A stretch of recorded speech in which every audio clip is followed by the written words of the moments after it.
In the heart of Midtown Manhattan, on the corner of Lexington Avenue and 53rd Street, there is a skyscraper that defies every rule about how tall buildings stand.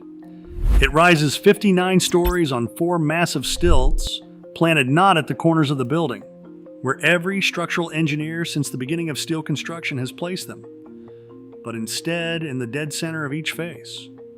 The building floats above the street. A church sits underneath one corner, untouched, as if gravity agreed to make an exception. Millions of people have walked past it and worked inside it. For decades, not one of them knew that for 3 months in the summer of 1978, that building was one bad storm away from toppling into the densest neighborhood on Earth.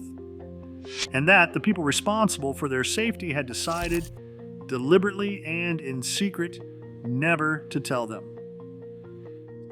Citicorp Center's silhouette stands apart. It is a 915-foot, 59-story tower propped on 4 steel columns, not at its corners, but at the midpoint of each face. This arrangement was not a flourish. It was a necessity, born from a legal covenant that protected St. Peter's Lutheran Church, anchoring the block since the 19th century. Citicorp's agreement with the congregation required that the new sanctuary remain on its original ground and that at least 63% of the church's footprint would be left unbuilt. The only way to honor that promise was to lift the skyscraper itself, letting it float above the church on 9-story stilts. Architect Hugh Stubbins and structural engineer William Lemessurier took on the challenge. Stubbins, a Harvard-trained designer with more than 800 buildings to his name, saw the church not as an obstacle, but as inspiration. Lemessurier, known for his rigor and inventiveness, devised a load path that rerouted gravity itself. Rather than resting on the corners, the building's weight plunged down through the middle of each side, then into deep caissons below the street. Above the church, the tower cantilevered outward, its mass balanced like a steel teeter-totter. This solution, radical yet elegant, made the Citicorp Center instantly famous. The slanted roof, the floating base, the shimmering skin, every detail signaled a new era in skyscraper design. Critics praised the ingenuity, the audacity. But inside the structure, forces moved in unexpected ways. The very compromise that preserved the church and won public admiration had quietly changed how the building would fight the wind. What looked like a marvel from the sidewalk was, in reality, a delicate balancing act, one that would soon be tested by the invisible hand of the atmosphere. On June 23, 1978, a phone call pierced the calm of William Lemessurier's Cambridge office. On the line was Diane Hartley, a Princeton architecture student working on her senior thesis. She had a question that was both simple and devastating. Had the engineers considered what would happen if the wind struck the Citicorp Center at its corners, not just head-on, but at a 45-degree angle? Lemessurier listened, then explained that the 1970 New York City Building Code only required calculations for winds hitting the building's faces. The code and the original wind tunnel tests had ignored the scenario Hartley described. But Hartley persisted. She had run her own numbers and found that quartering winds could force the building's diagonal braces to take on 40% more stress than expected. That figure, 40%, landed like a warning shot. Lemessurier hung up and reopened his calculations. What he found was worse than anyone had imagined. With the tower's 4 mid-face columns and chevron bracing, wind from the corners did not just create a new challenge, it exploited a hidden flaw. The elegant solution that let the building float above St. Peter's Church now became its Achilles heel. Lemessurier's recalculations revealed that the bolted joints, substituted for welded ones during construction, would face not just higher loads, but a staggering 160% increase in bolt stress under quartering winds. In a fully occupied 59-story skyscraper at the heart of Manhattan, this meant a 1 in 16 chance each year that a serious storm could bring the tower down. The building, praised for its ingenuity, now stood on the edge of disaster. What began as a student's question had exposed a blind spot in the code and a cascade of overlooked risks. setting off a chain reaction that would soon drag the crisis into the shadows. Bethlehem Steel's change order saved $250,000 and months of labor. But the true cost was buried in the steel. Bolted joints, swapped in for the original welded design, could carry only half the load. On paper, the difference seemed minor, a standard shortcut in the rush of construction. In reality, it cut deep into the building's bones. Lee Messurier's recalculations showed the chevron braces, already strained by quartering winds, would push the bolts to 160% of their rated capacity. The numbers did not whisper risk, they shouted collapse. With the building fully occupied, the odds of disaster became a matter of arithmetic, a 1 in 16 chance every year that a storm could bring down all 59 stories. The tuned mass damper, a 400-ton steel pendulum on the 55th floor, offered some relief, stretching the odds to 1 in 55. But the margin was still razor thin for a skyscraper at the heart of Manhattan. The consequences reached far beyond the tower's walls. A collapse would not simply claim the building and its tenants. It would flatten a 10-block radius, scattering debris into streets, offices, and homes. The city's emergency plan called for 2,000 Red Cross volunteers to stand by, ready to evacuate thousands. Every number sharpened the stakes.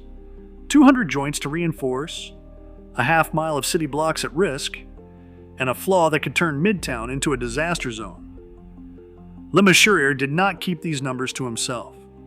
He called Citicorp's lawyers, the architect Hugh Stubbins, and the insurer. Each conversation carried the weight of the math, a private reckoning with the scale of what had gone wrong. The flaw was not a single act of carelessness, but a chain of reasonable decisions that, together, built a hidden catastrophe. In that moment, the crisis shifted from technical puzzle to an ethical test. The engineer's next steps would decide whether the city's safety depended on secrecy or disclosure. Late August 1978, the Atlantic churned with a new threat. Hurricane Ella, a Category 4 storm, with winds peaking at 145 miles per hour, began tracking east of New York City. Inside the Citicorp Center, a different kind of storm was already underway.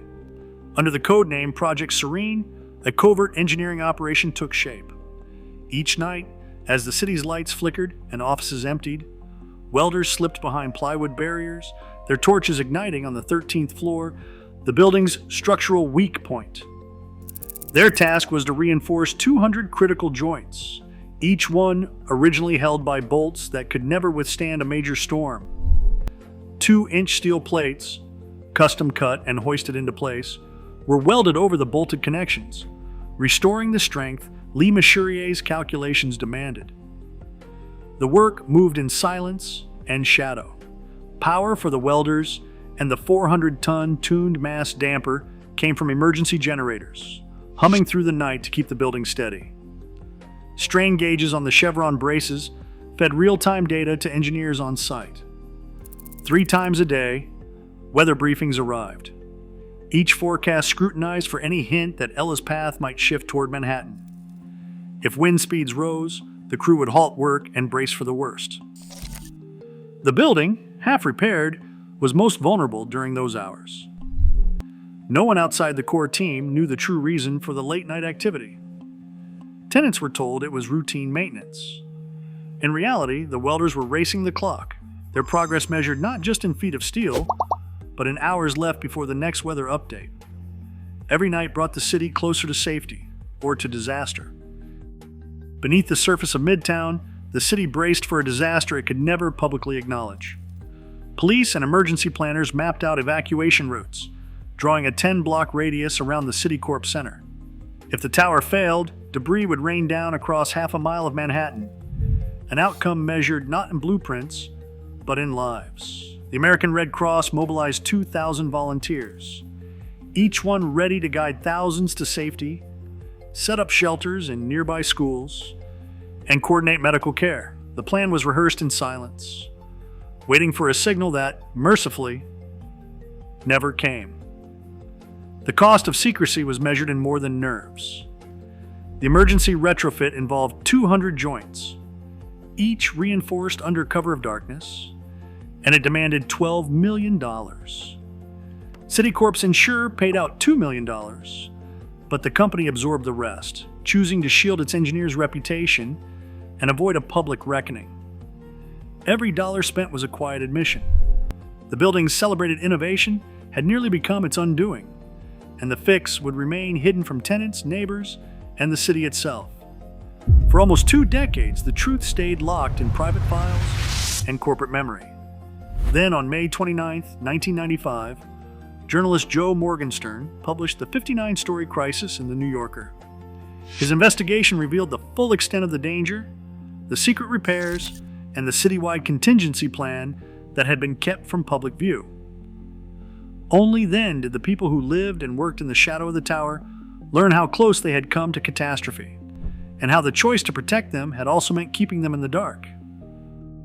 Today, 601 Lexington still stands, 59 stories balanced on 4 mid-face stilts, its strength once nearly undone by a 40% wind load miscalculation and a 160% bolt stress surge. When 2,000 Red Cross volunteers were mobilized for a possible 10-block collapse, secrecy won out over transparency. The real danger is what remains hidden.